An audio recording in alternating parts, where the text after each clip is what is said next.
Iya, ini adalah kejadian pertama kali sejak manhwa ataupun novelnya rilis. Yaitu sebuah kejadian yang menggambarkan betapa lemahnya Zoufan.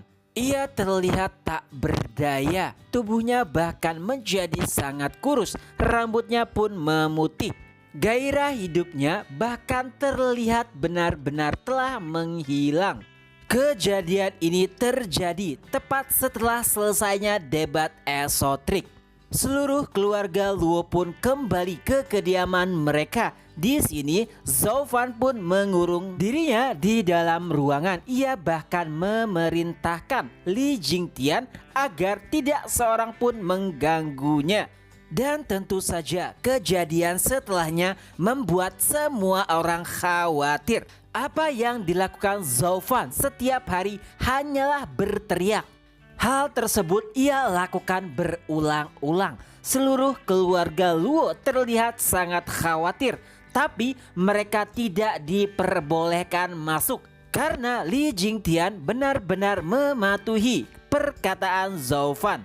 Alhasil mereka semua hanya berharap jika Zoufan baik-baik saja. Apa yang dilakukan Zoufan adalah sebuah penyesalan dan juga kesedihan akibat kehilangan Ning-Er. Sudah berhari-hari berlalu, teriakan Zoufan bahkan terdengar sangat serak. Seakan-akan suaranya telah habis. Hingga suatu ketika para tuan rumah yang merupakan aliansi Zoufan pun tiba. Mereka ingin mendiskusikan terkait dengan peperangan yang akan terjadi dengan gerbang kekaisaran mendatang. Karena tepat sebelum meninggalkan debat esotrik, Luo Yunhai menyatakan deklarasi perang terhadap gerbang kekaisaran.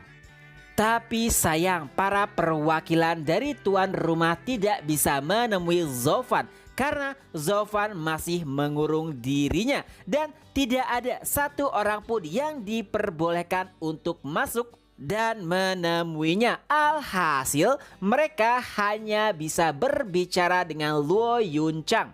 Hingga suatu ketika entah dari mana Chu Qingcheng pun datang.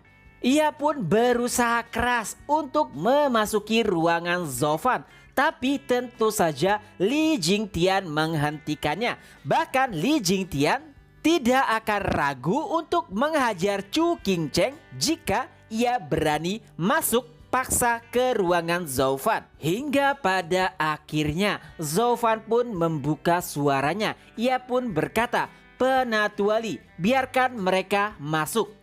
Chu Qingcheng dan juga rombongan dari tuan rumah pun mulai memasuki ruangan Zoufan. Alangkah terkejutnya mereka melihat kondisi Zoufan yang sangat memprihatinkan. Tubuhnya terlihat sangat kurus, rambutnya bahkan memutih.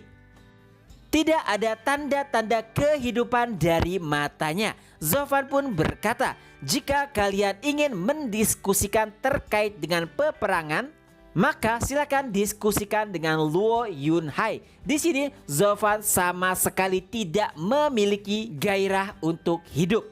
Zoufan benar-benar terlihat seperti mayat hidup. Dan itu membuat Chu Qingcheng kesal dan juga sedih.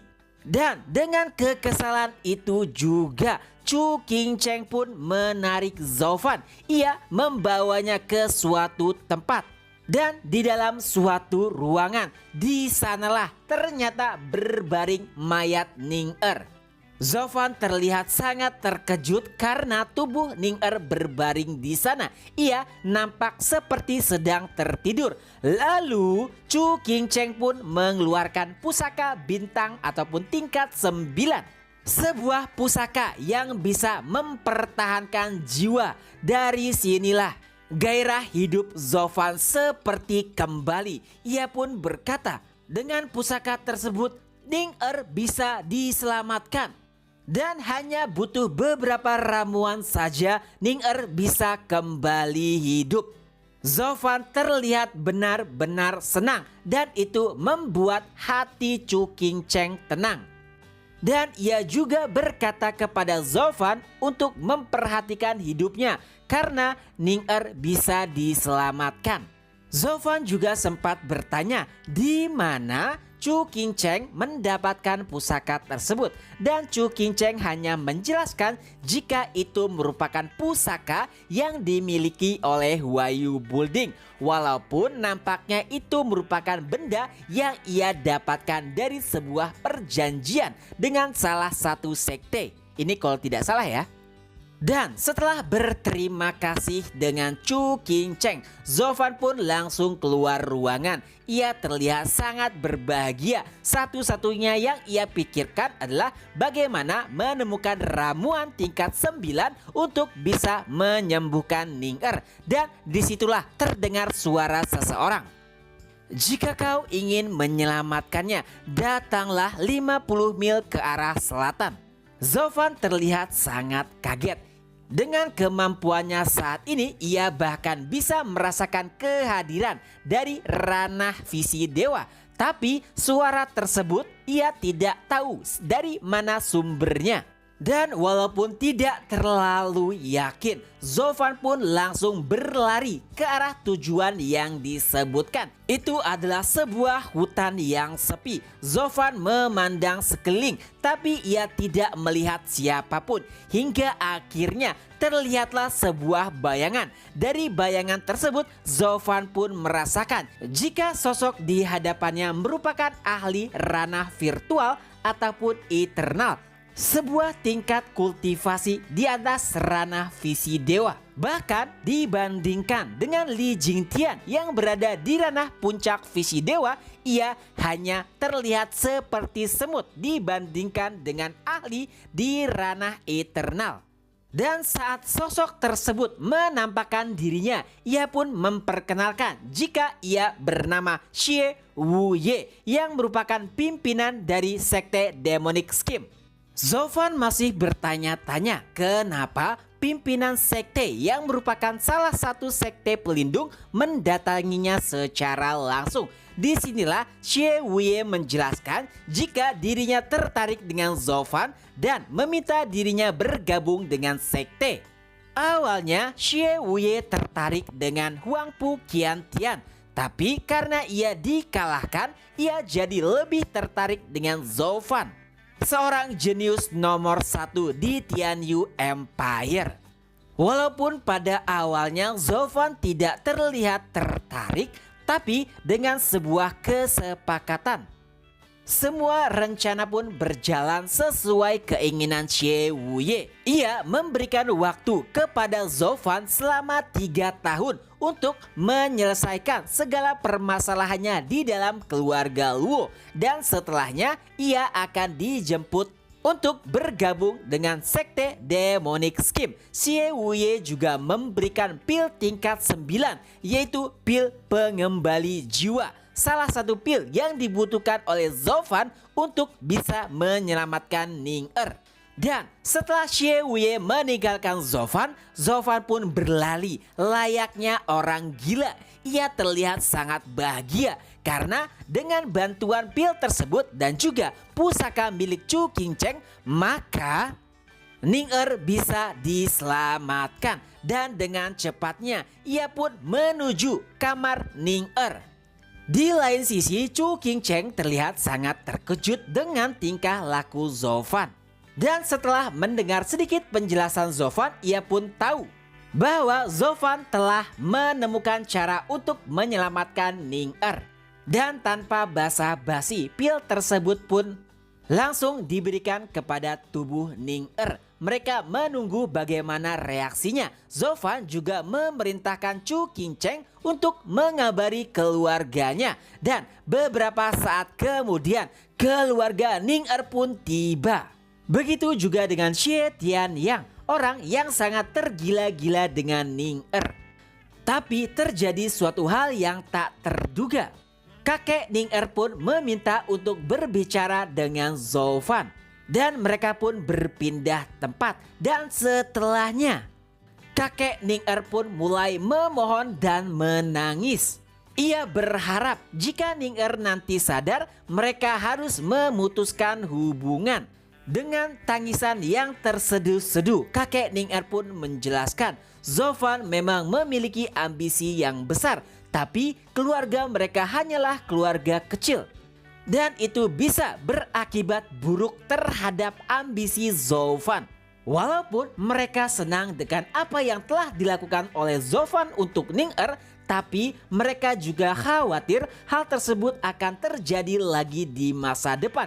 Itulah mengapa dengan sangat memohon kakek Ning Er mengharap jika Zofan memutuskan hubungannya dengan Ning Er. Dan suara pun terdengar, Ning Er telah bangun. Dan dengan tergesa-gesa Zofan pun langsung menuju kamar Ning Er. Tapi yang ia lihat, ekspresi semua orang terlihat bingung. Itu semua karena Ning Er sama sekali tidak mengenal siapapun.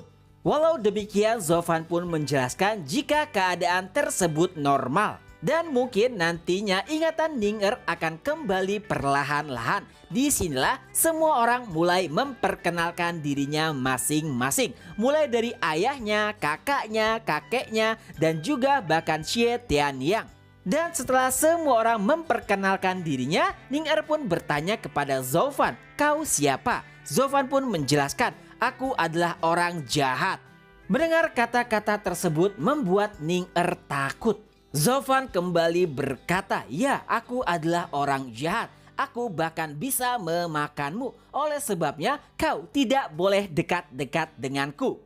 Dan tak lama kemudian Zofan pun mulai meninggalkan Ning Er. Suasana hatinya benar-benar tercampur aduk. Ia senang karena Ning Er berhasil kembali hidup. Tapi ia juga sedih karena ia harus berpisah dengan Ning Er. Tapi itu semua demi kebaikannya. Dan itulah bagaimana Zofan berpisah dengan Ning Er. Semua orang terlihat kaget dengan apa yang dikatakan Zofan. Tapi mereka juga tahu Zofan memiliki maksud tersendiri. Dan beberapa saat kemudian Xie Tianyang pun menghampiri Zofan. Ia bahkan memberikan 2 cincin yang pernah diberikan oleh Zofan. Xie Tianyang berharap jika Ning Er benar-benar bisa melupakannya. Itu semua demi kebaikan Ning Er. Xie Tianyang juga menjelaskan bahwa ia telah berencana untuk pergi ke pegunungan dan tinggal bersama keluarga Ning Er. Ia juga bahkan akan meninggalkan Jianhou House. Dan sebelum perpisahannya, Xie Tianyang pun memeluk Zofan. Dan itu adalah pelukan terakhir dari sahabat pertamanya, sahabat sehidup semati. Dan itulah akhir dari kesedihan Zofan.